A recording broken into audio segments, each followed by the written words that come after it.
veo, por ejemplo, le saluda Mirna, ¿cómo está, señor Barría?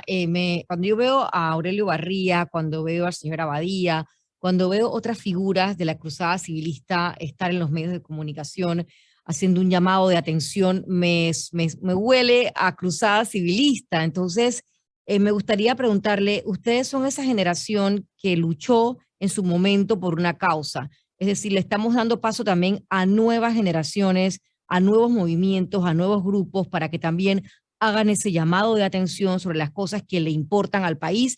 Ya escuchábamos al inicio de este noticiero a Daniel Lopera, que es un ejemplo de tantos jóvenes. Es decir, le estamos dando paso, más allá de la coyuntura actual, del tema de la reforma electoral, a esos nuevos movimientos jóvenes que también hagan ese llamado a la población, a la conciencia ciudadana. Correcto. Yo siento que uno de los principales problemas es que nuestra juventud no está informada. Tú le preguntas en la calle a diferentes ciudadanos, jóvenes o adultos, ¿usted qué piensa de las reformas electorales? Pues no sabe qué está pasando. Sin embargo, nosotros, los medios, las personas que estudiamos el derecho, las medidas y las reformas electorales, tenemos que divulgarlas y explicarle a las personas qué es lo que está sucediendo y cómo eso se traduce en no poder tener las oportunidades, cómo eso se traduce en que se tomen decisiones en la asamblea que afectan el presupuesto familiar, que afectan el uso y mal uso de los recursos del Estado. Y esa es la forma que nosotros, teniendo la memoria histórica y teniendo quizás el precedente de lo que fue la cruzada civilista cuando la ciudadanía despertó, cuando la ciudadanía reaccionó ante una dictadura que se imponía y se restringían las libertades, la justicia y la democracia, salimos a las calles.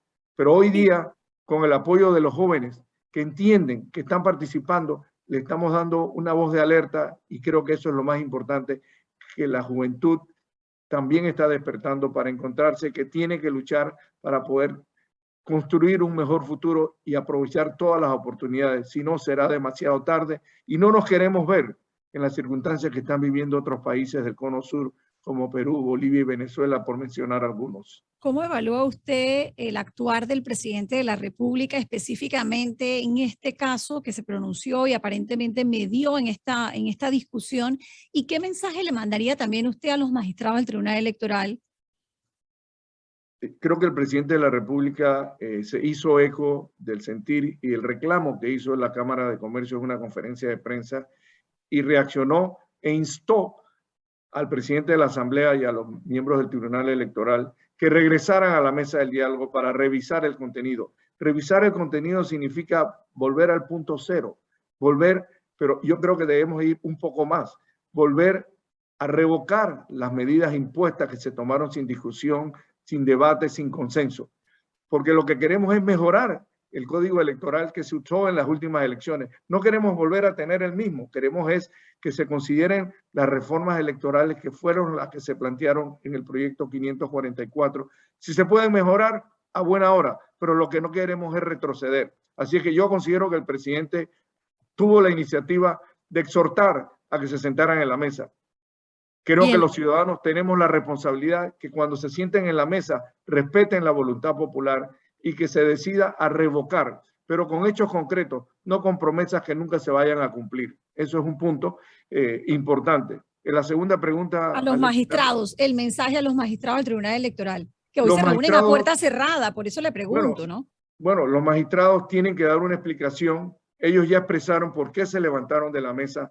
Ellos tienen que dar una explicación. Ellos tienen que sustentar y justificar los puntos, los artículos que se presentaron en este proyecto de ley 544 y sustentarlo con apreciaciones técnicas y con el consenso que se logró. Quizás no satisface a todas las partes, pero hubo un consenso y eso es lo que estamos explicando. No pueden ceder, no pueden ceder. Mi pregunta es, ¿qué les toca a ellos? Ellos no creo que pueden ceder y yo creo que cometerían un grave error aceptar las modificaciones que se dieron. Ya dijeron que no las aceptaban y por eso se retiraban de la mesa. Ahora lo que tienen que es mantenerse firmes y pedir que se revoque y que se discutan los artículos que están en el proyecto 544 de las reformas electorales. Eso es lo que esperamos de nosotros, sí. Y que los diputados las discutan, pero que entiendan que tienen que haber justificaciones y que tiene que haber un consenso sobre las nuevas reformas electorales. queremos que haya igualdad para todos los que quieran participar y ser elegidos. Hace un momento entrevistábamos, señor Barría, al secretario general del PRD, Pedro Miguel González, y él decía en varias ocasiones, o dejaba ver muy clara su preocupación por el demasiado poder que le están dando al Tribunal Electoral, 1. Y 2, él hablaba del tema de la donación, las donaciones para los partidos, para los candidatos, como otro punto esencial. ¿Allí pudiera estar la traba? Bueno, hay 2 trabas. Yo creo que no le estamos dando demasiado poder. Están utilizando los fondos públicos. Hay un ente que por constitución tiene que regular y fiscalizar que las elecciones se den. Desde las elecciones de 1989 hacia acá se han realizado muy buenas elecciones, se han elegido a las personas y hemos tenido un proceso democrático que ha ido mejorando constantemente. Yo creo que esa es la trayectoria que se ha observado en los últimos años y eso es lo que queremos, seguir mejorando el proceso electoral para que se fortalezca la democracia. Sí, también hay un riesgo en los fondos públicos. Los fondos públicos tienen que ser fiscalizados y tiene que haber rendición de cuentas. Tú no puedes entregar los fondos de los ciudadanos y sencillamente que el partido decida cómo usarlos o no. Esos fondos no son de ellos, son de los impuestos que pagamos los ciudadanos y ellos tienen que rendir cuentas. Y por el otro lado también tenemos que ser muy cuidadosos porque estamos en un momento donde hay introducción y penetración de del narcotráfico y el lavado de dinero. Hemos visto en otros países cómo esos dineros sucios han entrado en la política para apoyar candidatos a diputados, a senadores y a presidentes en los vecinos países del sur. Sencillamente eso no nos podemos dar el lujo. Cuando hay grandes necesidades en este país, cuando hay 180,000 desempleados, cuando hay pobreza, sencillamente la gente aprovecha la pobreza de los ciudadanos y con unas dádivas y con un clientelismo tratan de conseguir el voto por la necesidad que tienen cada uno de ellos. Es lamentable. Y por eso tenemos que cuidarnos de que no entre dinero de la narcopolítica, dinero sucio en las campañas políticas. Y como toda moneda, señor Barría, siempre hay 2 caras. Por ejemplo, hay gente que me escribe por acá, me dice, el propio Tribunal Electoral es un grave retroceso. No fiscalizan, no rebajaron el subsidio electoral en pandemia. Hay críticas también, no a la reelección de los magistrados, una propuesta que debe ser incluida. Pareciera que la figura de los magistrados también genera un poco de rechazo, ¿no? Bueno, verdaderamente todo lo tenemos que revisar. Pero en este caso no estamos evaluando ahora si los magistrados han hecho un buen trabajo o no. Ellos han participado en la elaboración de un proyecto de ley donde se ha creado un consenso. Yo creo que esa ha sido su responsabilidad. Y eso se ha sido aceptado por los partidos políticos, por la sociedad civil, por los representantes de los grupos independientes, de las organizaciones no gubernamentales.